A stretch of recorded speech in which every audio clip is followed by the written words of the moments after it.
tango ba humilier les qui n'ont eu moi si Gisèle Mpela Rwandaise moko bo ba humilier les qui n'ont eu moi Gisèle je peux pas en parler les camons Gisèle je n'en parle pas. Ah d'accord.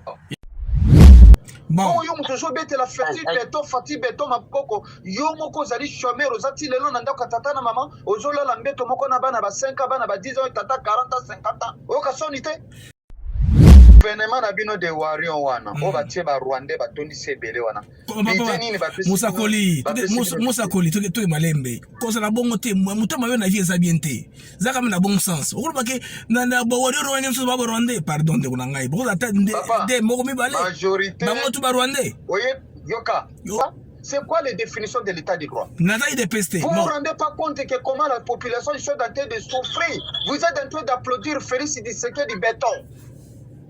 Soyez sérieux. Bon, maintenant, le problème, c'est quoi? C'est quoi maintenant l'inquiétude?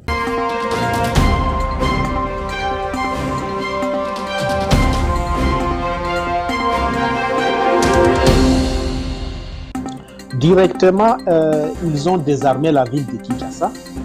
La mort de Mzee, ils ont désarmé la ville de Kinshasa. Attention. La chaîne Africa TV Network. C'est bien beau s'abonner massivement.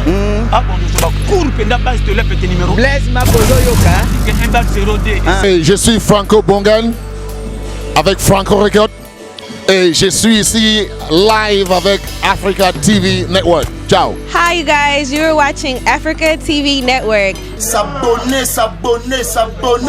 Africa Network TV. Welcome to African TV Network.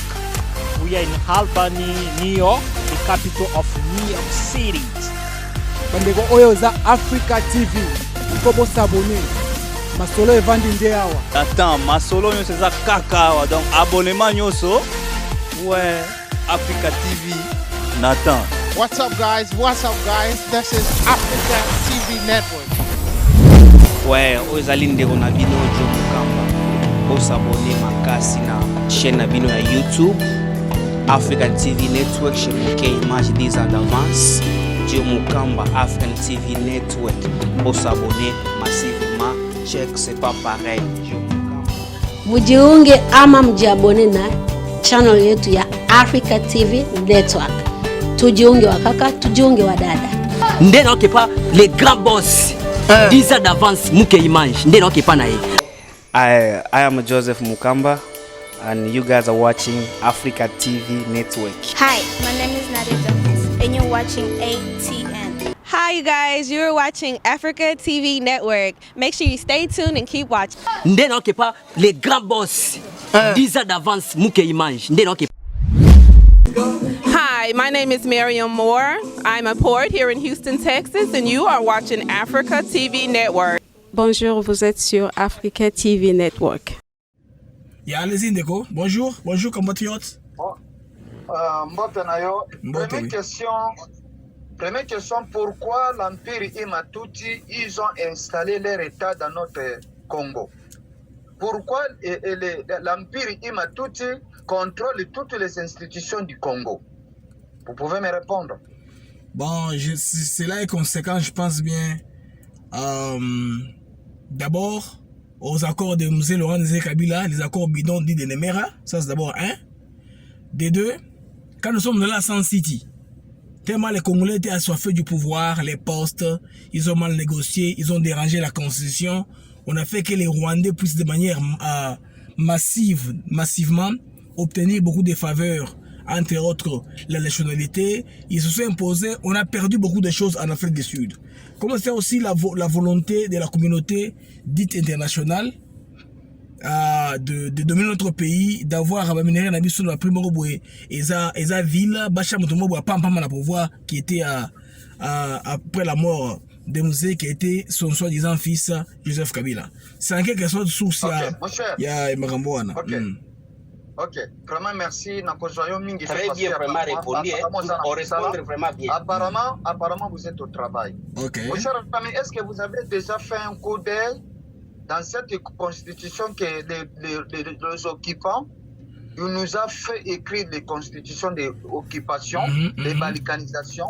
Est-ce que vous avez déjà lu l'article 217, article 04 et article numéro 10.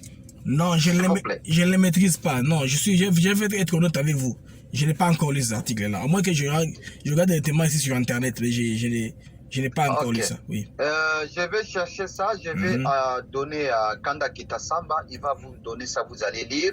Les textes que j'avais pris, j'ai retiré. J'ai écrit ça. Ce qui est écrit dans les constitutions. Je n'ai rien à rajouter ni écrit moi-même. Mon cher ami, le jour où vous allez lire cet article-là, vous allez pleurer. Vous allez pleurer. Mon cher ami, pourquoi les Tutsis, il nous a fabriqué les Tini Banyamurenge au sud du Kivu? Pourquoi les Tutsis rwandais de l'Empire Ima, on nous a fabriqué les Tini à côté Nord Kivu et l'Ituri Banyabusha? Est-ce que la date du 28 septembre 2020 à 10h à Minembwe, en présence de l'ambassadeur de l'États-Unis Mike Hammer, avec des délégations de l'ONU, avec comment il s'appelle les garçons là de Moïse Katumbi là, bon, le nom ça va venir. Il est député dans le Parlement des occupations. Qui ça? C'est lui qui est ministre Daniel Safou. Si vous avez le numéro de Daniel Safou, appelez Daniel Safou, qu'il vous dise la vérité, pourquoi il était parti à Minembwe pour signer des documents, pour qu'il puisse prendre celui de Kivu Minembwe, ils vont annexer ça au Rwanda. Est-ce que vous savez qu'au niveau de Minembwe, ils sont en train de construire? Si vous avez des connaissances, des amis, des familles, envoyez-les l'argent qu'ils puissent prendre le train, ou bien les bus, ou bien l'avion, de descendre à Minembwe, ils te prennent des vidéos, ils t'envoient des photos. Comme ça, tu sais ce que tu dis, Papa Moussako, le que tu as d'entrée de me dire, c'est le mensonge, le Minembwe, il est bel et bien dans la main de nous, les Congolais. Mon cher ami, Etienne Tshisekedi Wamulumba, il est l'arbre qui cache la forêt. Vous dites c'est Félix Tshisekedi ou Etienne? Écoutez. Etienne ou Félix? Qu'est-ce que Etienne Tshisekedi Wamulumba? Je viens, j'arrive. Sami Badibanga, ayoko jwa Denise Nyakero bakutana na hotel moko na Bruxelles na quartier bourgeoise. Nde bapesa ye mwasi wana ya Tutsi pona tina te avant da wana pona ba contrôler mboka na biso ya Congo. Denise Nyakero yebisanga bisika nini Denise Nyakero basala kitoza babantu mokolini bisika nini Félix Tshisekedi son alobaki na bino kokomisa Congo Allemagne de l'Afrique omoni yango omona Allemagne de l'Afrique na Congo. Mon cher ami, Tobi fanatisme, c'est très dangereux. Là aussi, c'est très dangereux. Écoutez-moi bien. Les pays,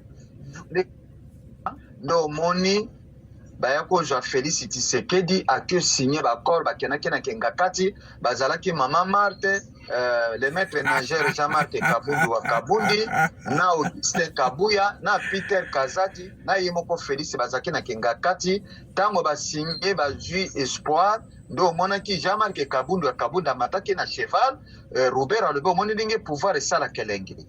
Mon cher ami, mboka eza na maboko ya baokupa na mono sa elo koloba te omoni obandaki bien côté occupation spéciale en Rwanda makambo lobi ya sima awa na ça là d'accord te eza ba discours bato la muka na yebi bato la muka non c'est ça question mon cher ami te nazo yebisa yo vérité Félix Tshisekedi il a déjà signé des accords de l'Émirat de bis de l'Émirat il a déjà signé l'accord de l'Émirat parce que alors donc ndenge na yebisi yo ndeko na ngai kotia elika na Félix Tshisekedi te Félix Tshisekedi azali kosala hypocrisie asi atekaki mboka alobaki na bino polele na Londres botika ba Rwanda banyamurenge bazali ba Congolais ndeko na ngai.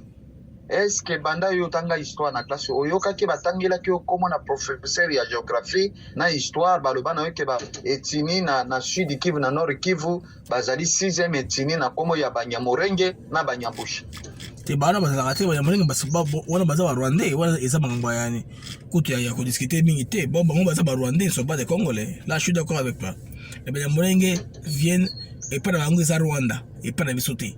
est-il que si ko makambo ya balwa ba constitution ozo ya makambo butu na bisengema na te tant bisengema na konvent butu ki abesa bango nationalité Mobutu ya komona kiza mabe a changer les sous amona ki y a un danger ce ka fongoli bango nyonso bako ya pose chez nous c'est là où coule le lait et le miel nous sommes un pays béni c'est ça ba pesa biso nyonso c'est pourquoi tu as hanté balinga pe bakata pe morceau na bango tout le monde veut prendre les morceaux.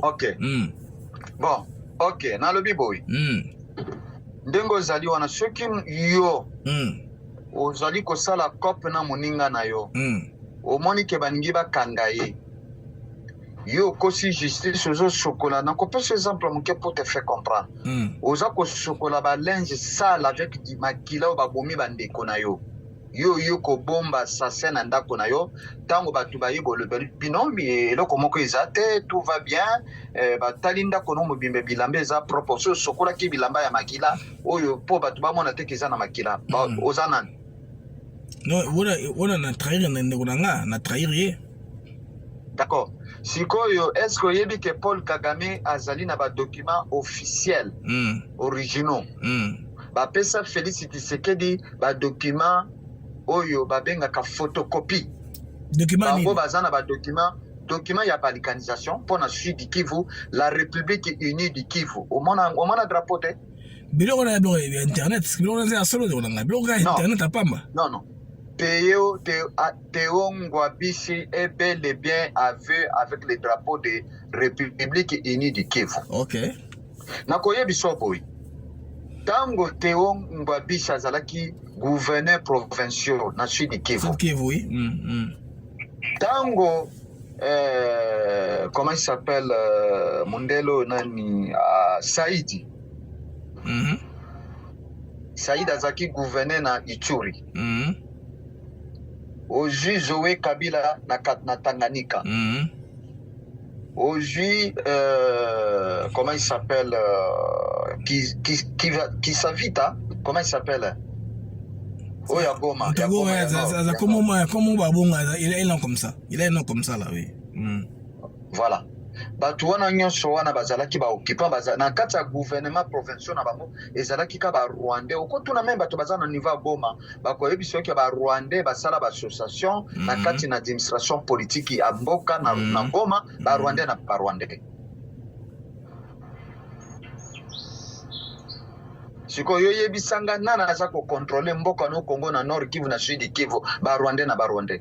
Ya ba Rwandais maboko na bango eza na makasi na kati ya biloko mboka na biso pas seulement na mboka na biso pe na ba organismes internationaux donc c'est tout un complot et puis le monde fait que etika la kanengo wana le complot là est piloté par le monde alors bande on a biso de photos comprendre ce koyo tokozwa skoyo possibilité tokozwa option nini poto lungwa na bombo oyo quelle option on va prendre c'est là où peut-être des écoles il y en a qui pensent que il faut qu'on fasse la guerre il y en a qui pensent que il faut aller lentement il y en a qui pensent comme docteur Mukwege qu'il faut qu'on soit le tribunal il y en a qui pensent mon cher ami ça fait combien de temps que nous sommes occupés dans notre pays ça fait combien de temps depuis ils ont tué Laurent Désiré Kabila parce que tu sais que Laurent Désiré Kabila écoutez-moi bien Laurent Désiré Kabila avait signé des accords tango bayaki na ye Bill Clinton collectif oyo ya ba diaspora ya batuti o baza na États-Unis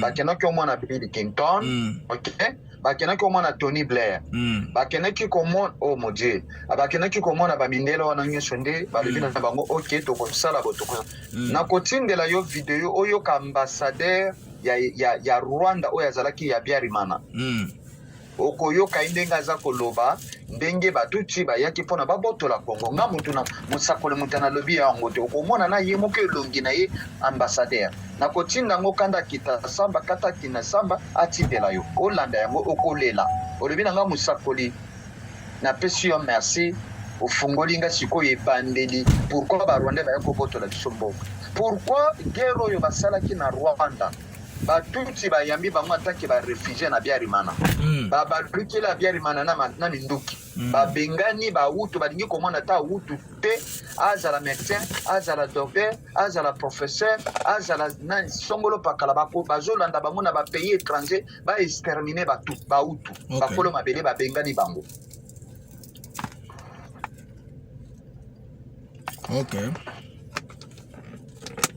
siko ngana zo tuna yo mutuno Félix Tshisekedi alobana bina ko komisa Congo Allemagne de l'Afrique omoni yango siko ya komisa ngo dans 2 ans.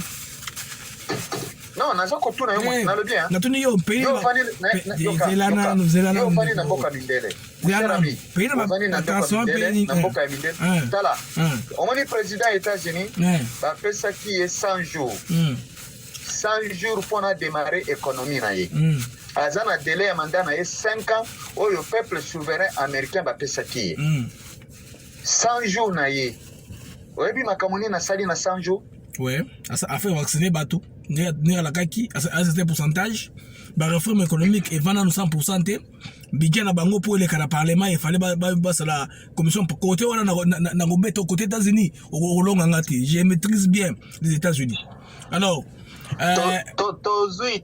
tozwaki 7 milliards bakabore libiso 1500 par chacun ok siko na zo tuna yo milliard na français po eza trillion na anglais nako suka ka boy gouvernement na bino de warion wana o batie ba Rwandais batondi sebele wana Musakoli to malembe kosa na bongo te muto mayo na vie eza bien te zaka na bon sens okolo bake na bo wari Rwandais so ba Rwandais pardon de kuna ngai boko ata de moko mi bale majorité bango to ba Rwandais oye yoka oza mutotanga c'est quoi la majorité c'est quoi oza mutotanga yokangai loba c'est quoi le majorité zani Alexis Gisard oyebi kraye wanat musu ndeza musu oyebi yokanga nazali koya nani musu oyebi nani Fortuna Biselele oyebi Biselele na gouvernement te azana gouvernement te privé de l'intérieur aza privé te wana biloko ya biso bilese balanga na biso bilese balanga na biso wana aza Biselele aza yasa sali no je te forme no besoin d'informations. Pourquoi ça n'a pas patience ça n'a pas expliquer yo Biselele azalaki vice ya Nicolas Kazadi ambassadeur itinérant Aza Moutou chargé des relations extérieures à la présidence Aza nini privé chez Sécurité poste on existe raté tout ça bon tout tanga hein on n'a pas tout genre de dire que tu dis hein na kobi misela yo liste ya oyo ya gouvernement ya Biselele gouvernement te o tenga ka Rwanda on est silio on ça sur la défense hein défense yokangai François Rugota oyebi aza ministre ya développement rural oyebi OK Rugota nandimio de Rwandais déjà troisième OK ministre ya défense oyo azali oncle biologique père nani papa biologique nani papa beau-père ya Denis Nyankero kombo na ministre ya défense oyebi père wana père Rwandais oui aki musiente non Rwandais OK tura Rwandais et s'il voit encore on est OK ministre ya PME oyebi PME nani ministre PME hein na ibiete OK nako tindela yo yango nyonso mona bilonge na bango na bakombo na bango ministre ya agriculture oyebi ya ite wana tipo za Rwanda te OK c'est pas grave oyebi ministre ya justice oyebi Maman aza Muluba Kasaye Ntumba une femme rwandaise pe na lobby na yo ministre de la justice il fait partie du parti politique de Yokangai azali awuti na parti politique ya Kamere bon Kamere jusque là parti politique ils existé na Congo n'est-ce pas ils ont parti accrédité non mangaki Kamere te na lobby na yo ke azali mutu ya parti politique ya Kamere ministre ya justice OK mais origine na eza na problème Aminata oyebi Aminata azali vice ministre na ministère ya éducation ya éducation nationale école primaire secondaire mutu peut perdre Aminata oyebi mutu peut perdre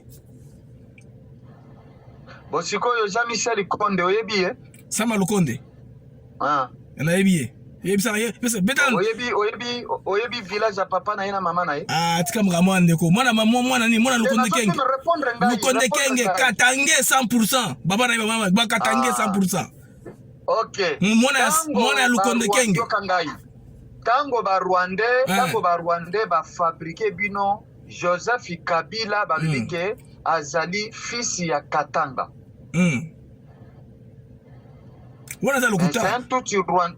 Wana to ebiso que Joseph wana azaka tangete ba congolais ne basale comme c'est katangi ba congolais bango moko. Mais na bien nana yakina Jean-Michel Konde na IDPS. C'est pas Moïse Katumbi? Non, c'est histoire là moi je la connais pas. On a iba azaka na ibi azaki homme d'affaires en Afrique du Sud. Azaki na kangi parenthèse. Omoni Musakoli lokuta il faut pas être kanga lokuta. On a makambo tinga na suspense. Yoka na pesi kende kolukana yoka kende kolukana na yakina Jean-Michel Konde sama na IDPS eza Moïse Katumbi amuto IDPS il est né pour compléter Musakoli. Jean-Michel Konde est né en France. On ne connaît pas son père, on ne connaît même pas sa mère. Ah, mon frère, il ne faut pas vous... Ça, c'est le fils de Sama Lukonde. Alors, moi, on a Sama Lukonde. Moi, on a Lukonde. Na le boy, papa. Yokanga tango na zolo badon, s'il vous plaît. Na le bino boy. Na pesi yokaka devoir. Kende koluka, mutayaki na Jean-Michel Konde Sama na kati na IDPS. Ezali Moïse Katumbi okozongela ngai. À quelle époque? Fona luka yango na bachi. Te, na lobi fona luka yango na bachi. Okotuna meme batu na bino ya IDPS, batiaki meme ba photo ya Jean-Michel Konde na congrès moko salimaki na kati na IDPS wana na Tshisekedi. Momo kala image akala. Na monaki yango na réseaux sociaux na ba chaîne. Okay. Muta yakina Jean-Michel Konde. Jean-Michel Konde a utaki na PPRD. Azalaki ministre ya sport. Tango a démissionné. Azalaki na Moïse Katumbi batindaki ye directeur na kati na Jekamine kuna na Katanga kuna. Allez-y. Moïse Katumbi. Oui. Donc Moïse Katumbi muta yakina na kati na IDPS. Na zo pesa yo information na koko nazali musali na nzambe na kokiko pesa yo jamais information lokuta ozana batayi IDPS benga bango tuna bango okosongela ngo lebi Musakoli vraiment limbisa ngai peut-être na yokaki malamu te. Moïse Katumbi mutayaki na Jean-Michel Konde na kati na IDPS pas ya papa Etienne Tshisekedi bazalaki na rassemblement. OK. Bon, de toute façon, Moïse Katumbi seri wana abanda ku début en politique. Vous voyez que Moïse Katumbi a été politique en Kalaté. Il a commencé la politique il n'y a pas longtemps. D'abord, il a comme gouverneur, après une influence, il a été comme un bon rebelle. Et là, on a salé qui est très puissant, tant au Kabila Bangui et Batoyev CSP PPRD, Bakimissien en exil, vous voyez, des amis montés à Moïse Katumbi. Avec comme Talikolo. Non, exil, wana, ezalaki exil forcé. Voilà. Ezalaki exil forcé, c'est des tactiques politiques. Bien mon akati. Au moment que Mangozo la Musakoli, c'est bien, moi j'aime bien la défense, bit, moza au monde apona mboka. Mais ce qu'on au Pessingai, formule tenini, tokosa la poto bengena barwande. Kasi on a le bin ayote, formule pour na libérer Congo, Congo nango révolutionnaire populaire. Chacun de nous doit conscientiser sa famille, ses amis, ses camarades, ses connaissances. Tosimba mbeli likonga, lansi Pierre Libanga na balabala. C'est un bon amutuna que chose de la communauté internationale, ONU, MONUSCO, Union européenne, droits de l'homme, CPI, batuona union soje bazako pesa Paul Kagame maboko na Museveni. Tango bazako boma bandeko kuna na est butute moyo. Est-ce que droit de l'homme azo mona te? Félix Tshisekedi azali président ya Union africaine. SADC, pourquoi ce qui azali président ya Union africaine? Pourquoi azwa akozwa SADC wana zana armée mobimba? Faut que ne kosili sa guerre wana na est te.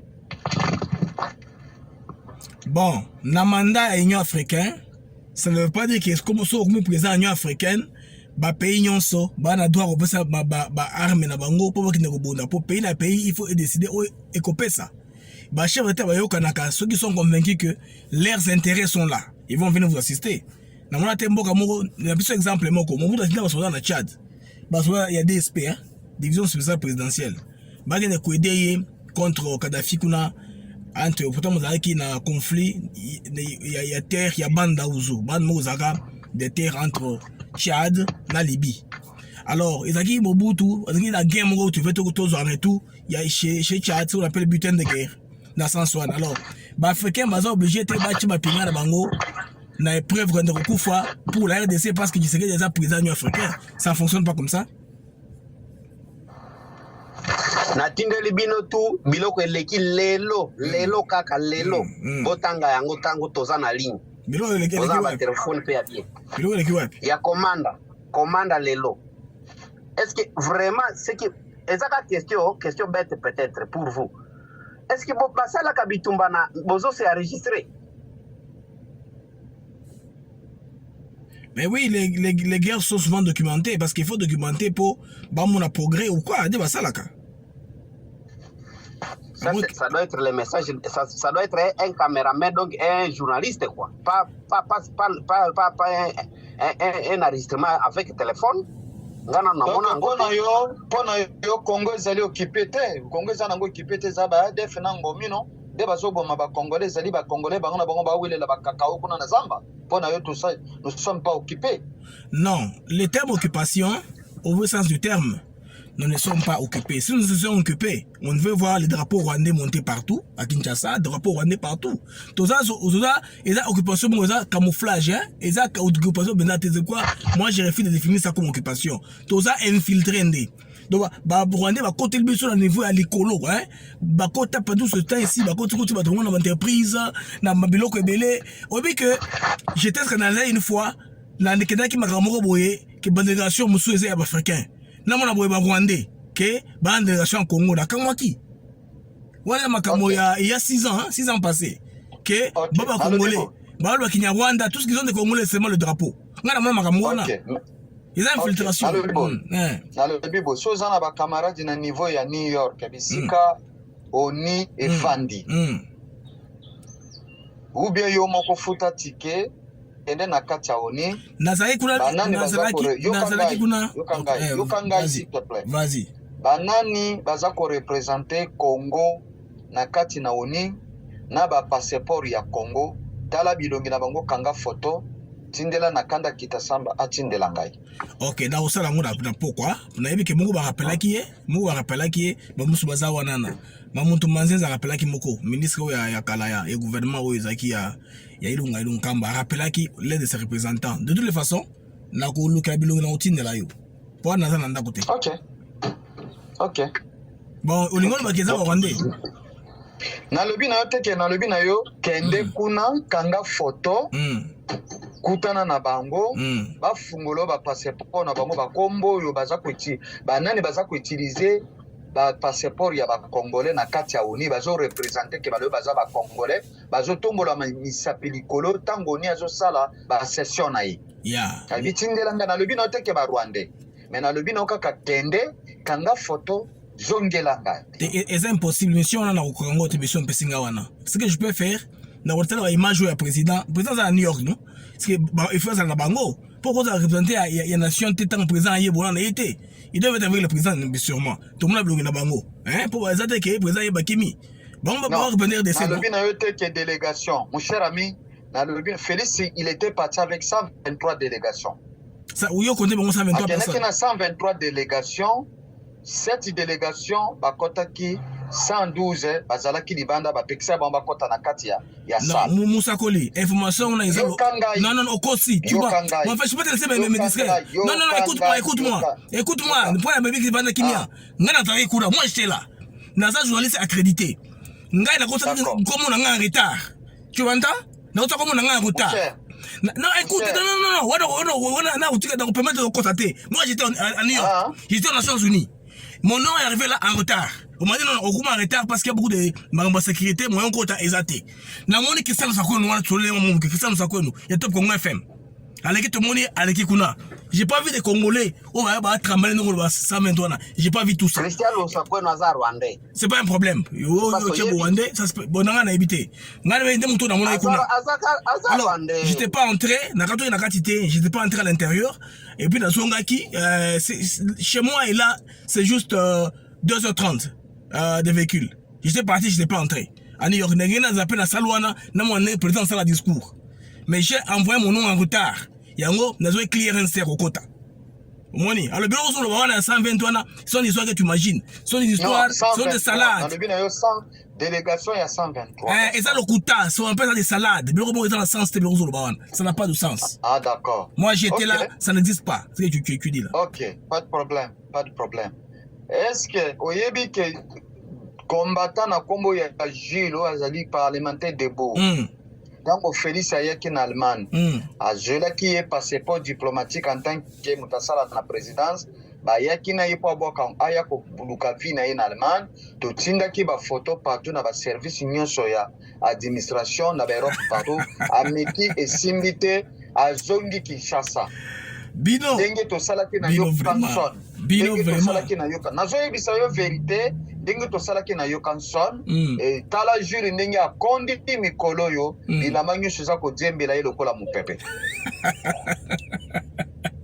Mosakolia, on se peut Singapour. Parce que yamona tuna ki omutuna balobike Congo comme Allemagne de l'Afrique. On se peut Singa, comme Allemagne de l'Afrique dans 2 jours. Le Allemagne est dans 2 jours. Kaso na lobi na yo te papa. Tozo landa 3 ans année non? Attends dans 5 ans et on commenter et on n'a pas mon boy. Dollars ils en a combien? Moi je ne vis pas au pays, je ne sais pas trop $3. On a vu en Kinshasa on a évité peu $, on a bien monté. OK. Est-ce que yebi ke ba garçon ba silisi ba université ba comment côté ka ba vernis ba falula kabana ba si manzaka na ba dissolvant. Na ba unité, côté na ba unité nyonso musala za Congo te. Eza bongo ou ba silika cabine. Comment musala za raté? Ils ont aussi gâté. Kutu bozoloba peut-être vous n'avez pas de frères là-bas. Moi j'ai mes petits frères qui me suivent au dos. OK. Bazana musalate, musaleza etikalika komela masanga. Na soki bazododo bo à d'autres termes comme nous sommes des swahiliphones, nous ne connaissons pas des ododo mais il y a un autre terme qu'on utilise. En Swahili, oui, en Swahili, oui. Kanyanga, pombe ya mingi. Pombe, oui, masanga mabe wana, oui. Ça fait mal, bon. Quand un président prononce des discours, tu sais, Papa Mosakoli. Oui. Au monde, il y a yo, so yebi, bino boye banite. Mais ngana yebi yo Mosakoli, na yebi pe ya yo. C'est quelqu'un qui fait son mieux pour faire comprendre aux gens qu'il fera quelque chose. Mais, comme moi, je n'ai pas assez de la matière, na linga ki bino tubo tutana. Ozo comprendre. Boko vengre ngai. Aza bien, aza ka tête posée, tant que je expliquer matière na. Au monde que so peut chasse Papa Mosakoli, azo yo ko bien, azo ko. Il faut yo peut se chasse à convaincre yo. C'est ça moi. Peut-être na sali mabe pour na lobaki yango na evangelité. Mais on comprendre que quand même aza mutu moko aza posé, il a la matière pour défendre Kisekedi. Mais il faut défendre ce Kisekedi na OPC chance. C'est ce que moi je veux.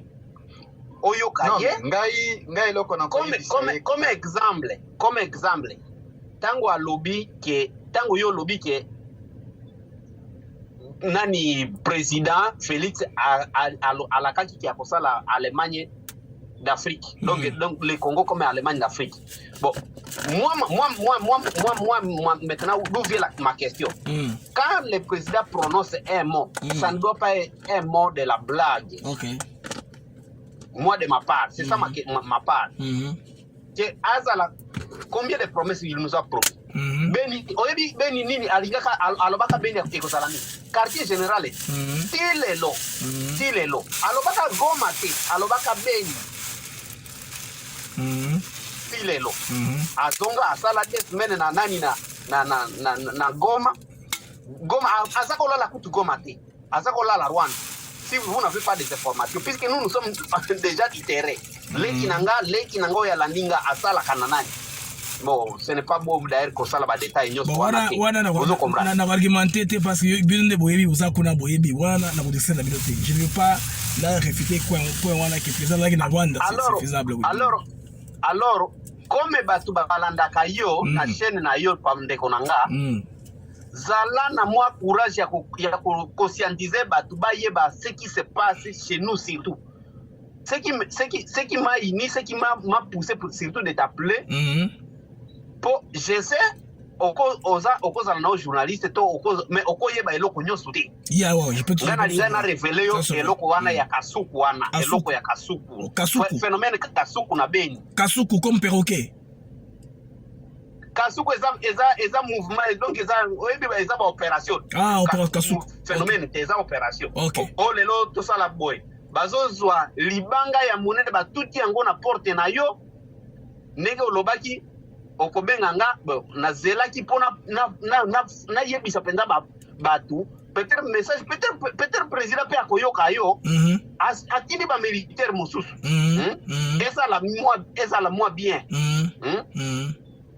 pour quand un militaire celui qui est colonel maire de la ville aujourd'hui se tape la poitrine que ngai boyebi te ke ngai pays donc gouvernement et ça là et foutelanga ba chik atanga na Israël ministre nani maire de la ville yango liboso ba nommé maire de la ville donc colonel yango akenda sala ba chik na Israël kozonga sikoyo lifuti afuteli biso abisiko bino boko yokanga ba chik nga nyoso nga natanga muto ya kofongola boutique ne lobité na kotie na bolok.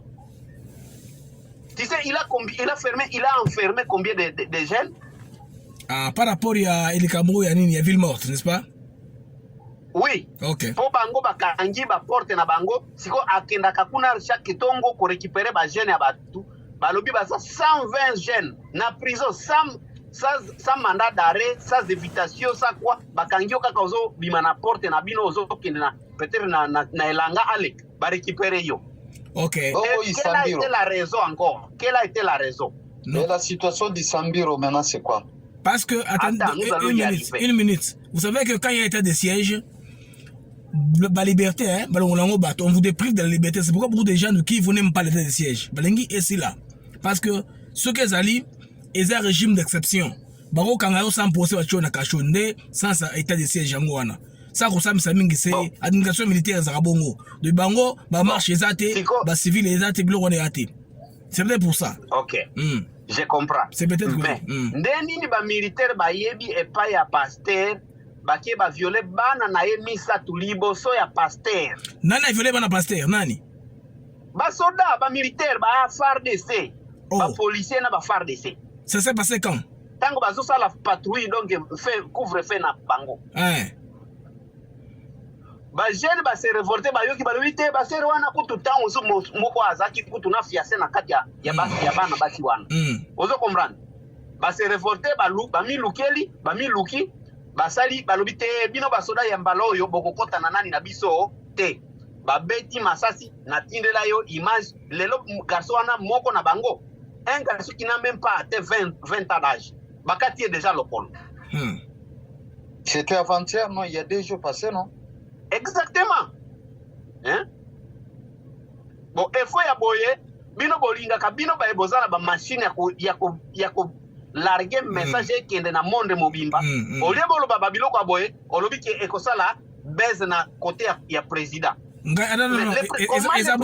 vous aidez le président? Comment vous êtes en train d'aider le président quand vous ne lui parlez pas la vérité? Ça c'est vrai mon frère, tu as raison. Maintenant, le problème que le Koubolim ici, ceux qui ont documenté locaux, source est confirmée, et ça très bien, mais une société civile en parle, Radio Kapi, Biblio Mwabongo, n'a pas sur la BBC Ango, n'a pas de crédibilité. Ceux qui n'ont pas la seule source d'information, ils ont la moutoumousouté à quoi appuyer, et communauté, n'a pas tiré ma ficelle, n'a pas pour répandre information ma force négative malheureusement zabongo il faut à moi sous moi concordante ezala ba évidence ezala bilo moi bongo ce ne to ça la casse mien information nyonso azaki que soit négatif et comment écolo pour solution eya so bino bolobité to koyeba ndenge il n'y aura pas de solution on ne saura pas que les sont en train de faire ça pour armer c'est bien on prend les mauvais éléments malongoli bango hein les mauvais éléments malongoli bango siko ba papa lekinanga bazolo balobi yo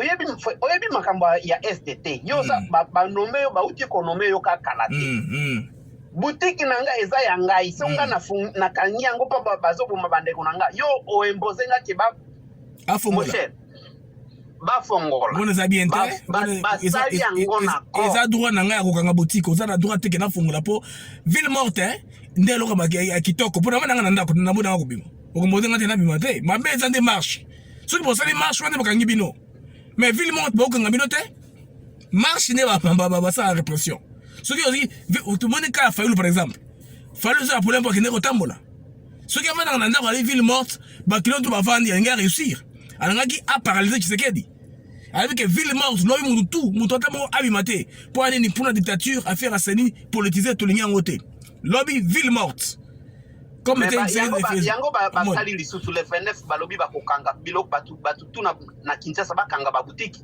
tomona sikoyo sikoyo a réussi akomi leader badonne politique échanger tozozela ngoti lebone bezaka kaoka ndeko oui bon banda babuka zando ya monene sali combien de mois ayumeli makambo ya zando nayebi ke eza likambo chanteni ngobila premièrement et puis na conflit d'intérêt makambo mbongo tout ça ngobila ça n'a pas marché les kino alors finalement bazangi babuki yango sans plan ya reconstruire yango c'est ça le problème malheureusement OK wana ngobila asibis présent touche tango Félix Tshisekedi kana bo congé yo o banomaki ya na ba Rwandais ba PC pouvoir sans pouvoir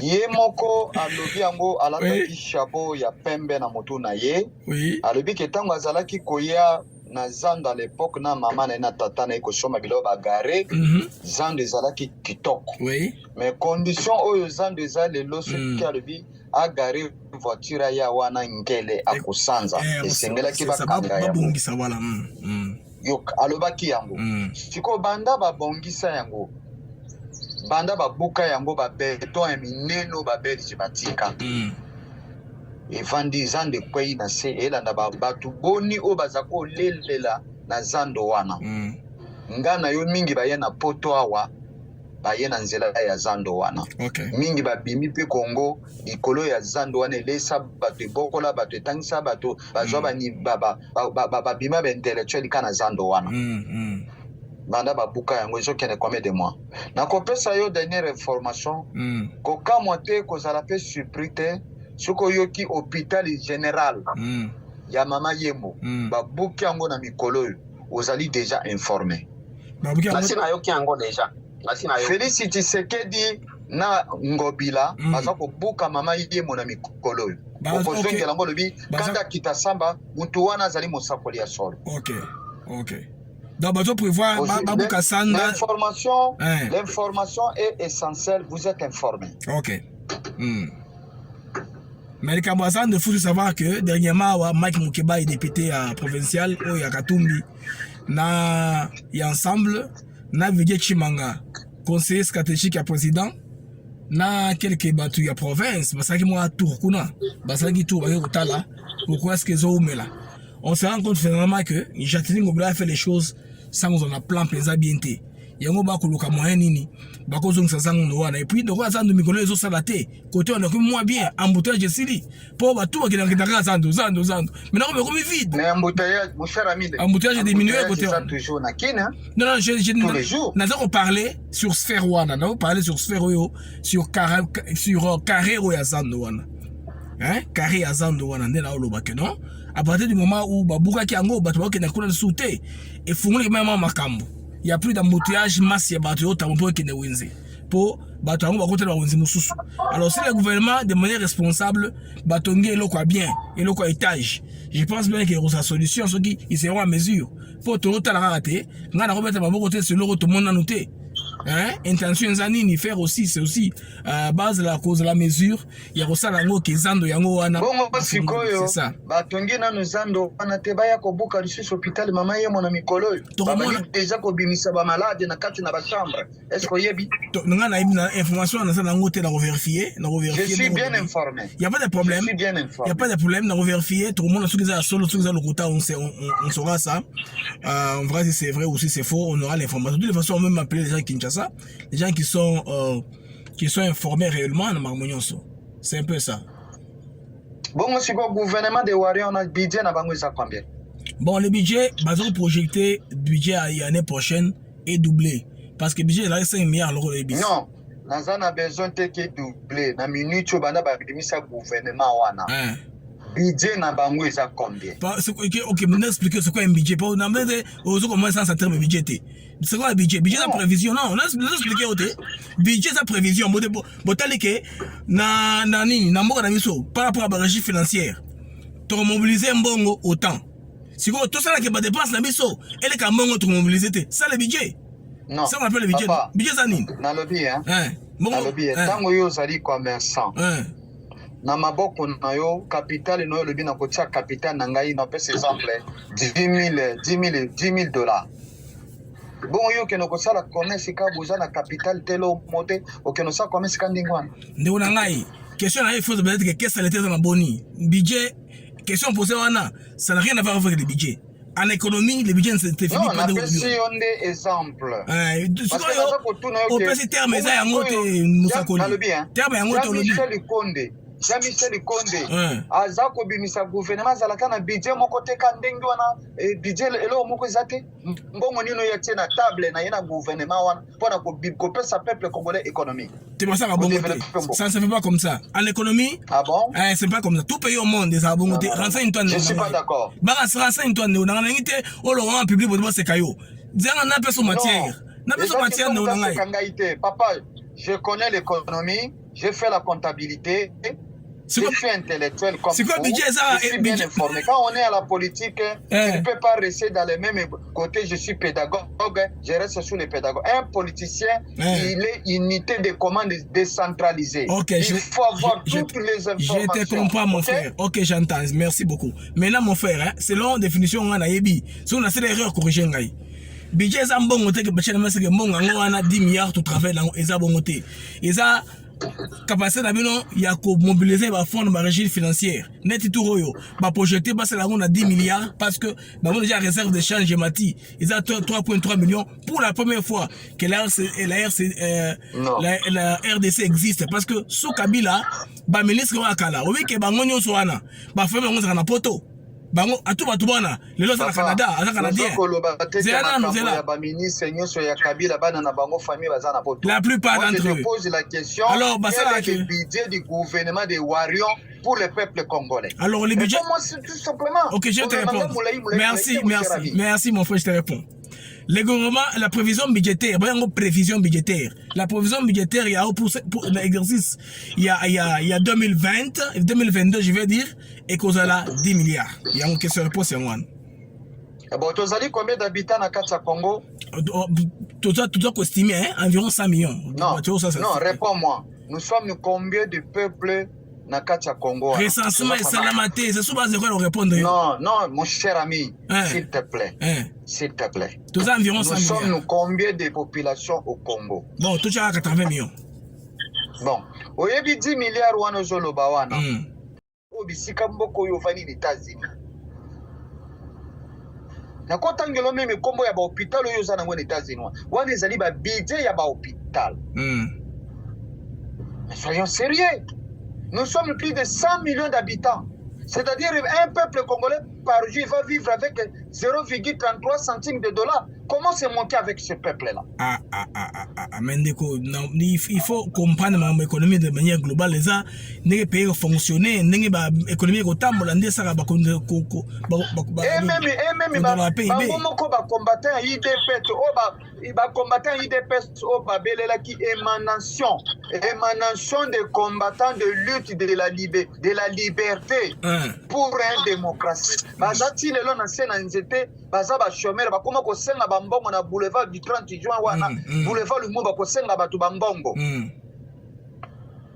Bon, yo mutozo bete la fati beto makoko yo moko zali chômeur ozati lelo na ndako tata na maman ozola la mbeto moko na bana ba 5 bana ba 10 ans tata 40 ans 50 ans o ka sonité.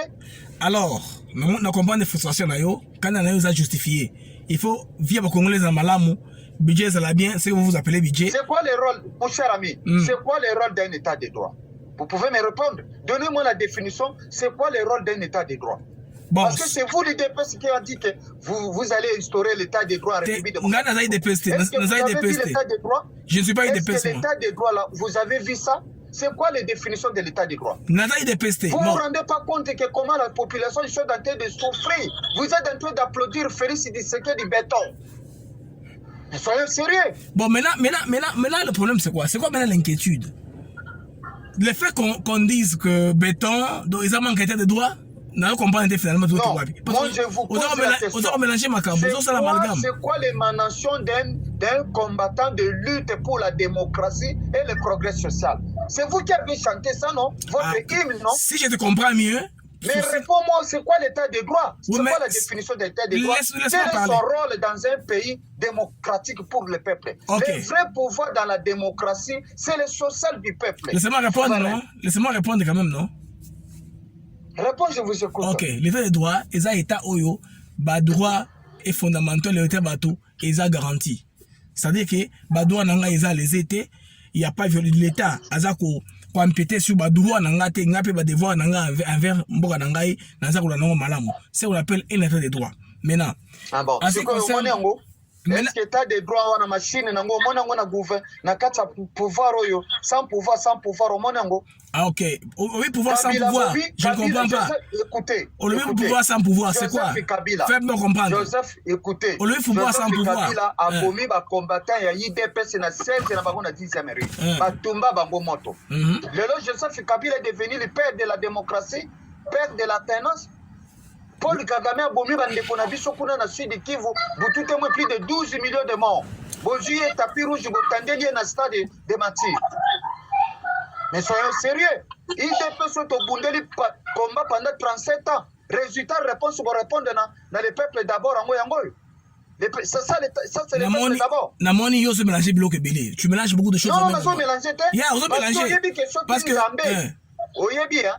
Soki Nzambe ala musi papa Etienne Tshisekedi na lilita. Etienne Tshisekedi akozwa minduki mibale ba revolver atie na poche ya costume ne abengi ba Félix wana nyonso na ba kabundi akangi porte na ba mama Marthe akobeta moko masasi pop parce que ba trahir combat na. Alors dans ligne de réflexion na biso totika ba bureau personnel. Totika ba mama Marthe wana les autres ces gens là ça va pas nous faire avancer. Non, mais je vous dis, si nous sommes comme une situation où les alliés familles Tshisekedi wa Mulumba. Non, wana, d'accord na yote. Wana, on dirait, aux Akolanda, point de vue, il y a ndeko na biso Chakudia. Oui, Chakudia, tu en Angleterre, bilan le barayango wana. Moi, je ne pense pas que yosa mutabongo. Tikanga na kocha na parce que vous n'avez pas de famille à Kinshasa. Vous n'avez pas de famille au niveau de... Moi, j'ai la famille partout. Moi, j'ai la famille... Vous venez du Congo. Non, si on remettre en doute mon congolais là, ça sert à rien, il faut discuter. Je ne suis pas ici pour te raconter ma petite vie, non? Ma petite vie, elle est privée, c'est ma petite vie. Mais tant que va humilier les qui n'ont moi si Gisèle Mpela. Les Camerounais, Gisèle, je ne veux pas en parler. Les Camerounais, je n'en parle pas. Ah, d'accord. Il y a Gisèle, je n'en parle pas. Parlons des choses sérieuses. Grand merci. Merci beaucoup pour l'échange. Merci beaucoup mon frère. Merci beaucoup mon frère. On est ensemble. Ok, on est ensemble. Alors, les amis, là c'était un échange avec un compatriote. On a discuté. Vous savez, dans notre pays, le Congo, les gens font trop d'amalgame. Les gens disent des choses qui sont réalistes, des choses qui n'existent pas. Les gens confondent l'état de droit et l'économie. Ils disent que parce que l'état de droit est là, le peuple d'abord, l'état de droit, les gens doivent manger. Aussi, les femmes ont un problème de compréhension. Économie, non, c'est pas ça l'économie. Je veux dire, c'est pas ça le budget. Les budgets, ça, ils ont prévision, dépenses, tout comme la recette ou l'état aux anango. Alors, ils ont un budget, ils ont un équilibre. C'est-à-dire que bon, bon soulever qui est relève qui n'a pas régie financière, bon effectivement et faire partir des dépenses à gouvernement. C'est-à-dire pour l'équité. Supposons pour prévoir que le budget n'abisso est là, il y a $1 million, mais bien que vous dépensez 2 millions. Budget on a ça déficitaire, ils en ont assez. notion élémentaire d'économie. Ça, c'est l'économie politique.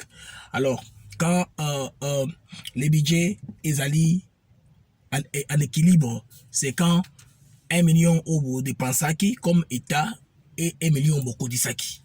C'est l'équilibre. Alors, quand maintenant vous relevez Bambongo et belé au-delà vous prévoyez qui pour dépenses de l'État. Par exemple, vous avez prévu de dépenser $1 million et vous avez effectivement dépensé $1 million, mais vous avez plutôt relevé dans la régie financière $3 millions par exemple. Budget comme excédentaire. Alors, on a continué sur ce budget et c'est compliqué davantage. On résout ça par ce qu'on appelle l'effet de criquet. Ça, c'est l'économie politique. Tout simple, toute notion élémentaire d'économie politique. On attend un peu moins qu'à là. C'est l'économie politique, les copoles, c'est ça comme ça. Loi de l'offre et de la demande, des budgets, tout ça, de définir un concept. Alors quand on vient dans le débat, il faut qu'on maîtrise un concept. C'est quoi l'offre, c'est quoi la demande, c'est quoi les budgets, c'est quoi quand on dit c'est déficitaire, quand on dit c'est excédentaire, tout ça. Ce sont des termes qu'il faut comprendre et maîtriser pour rien qui fait l'économie et un tout petit peu de comptabilité. Ça marche comme ça, les amis. Alors, c'était un bel échange avec l'ami. Comprenez que c'est dans un cadre qui est spécial. J'ai pas voulu le faire de cette façon-ci, mais comme l'ami m'a appelé, j'ai préféré enregistrer l'émission hors du studio. Alors que je vais vous balancer de toute façon, à vous d'apprécier. Moi, mon échange avec Moussa Kouli et les autres. Au revoir les amis et à une prochaine occasion. La chaîne Africa TV Network. C'est bien beau s'abonner massivement.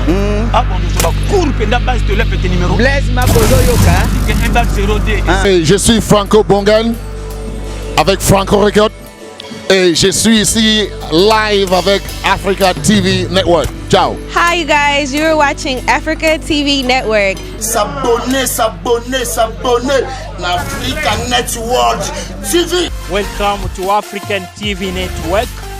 We are in Albany, New York, the capital of New York City. Bandeko oyo za Africa TV. Kobo s'abonner. Masolo evandi nde awa. Attends, masolo nyo c'est kaka awa. Donc abonnement nyoso. Ouais, Africa TV. Nathan. What's up guys? This is Africa TV Network. Ouais, ozali ndeko na bino jo mukamba. Osabone makasi na chaîne na bino ya YouTube. African TV Network, chez Mouké Image des d'avance. Dieu Mukamba, African TV Network. Pour s'abonner massivement, check, c'est pas pareil. Mujiunge ama mjiabone na channel yetu ya Africa TV Network. Tujiunge wa kaka, tujiunge wa dada. Nde na okepa les grands boss. 10 ans d'avance Mouké Image. Nde na okepa na ye. I am Joseph Mukamba. And you guys are watching Africa TV Network. Hi, my name is Nadia Jones, and you're watching ATN. Hi, you guys. You're watching Africa TV Network. Make sure you stay tuned and keep watching. Nde na okepa les grands boss. 10 ans d'avance Mouké Image. Nde na okepa. Hi, my name is Miriam Moore. I'm a poet here in Houston, Texas, and you are watching Africa TV Network. Bonjour, vous êtes sur Africa TV Network.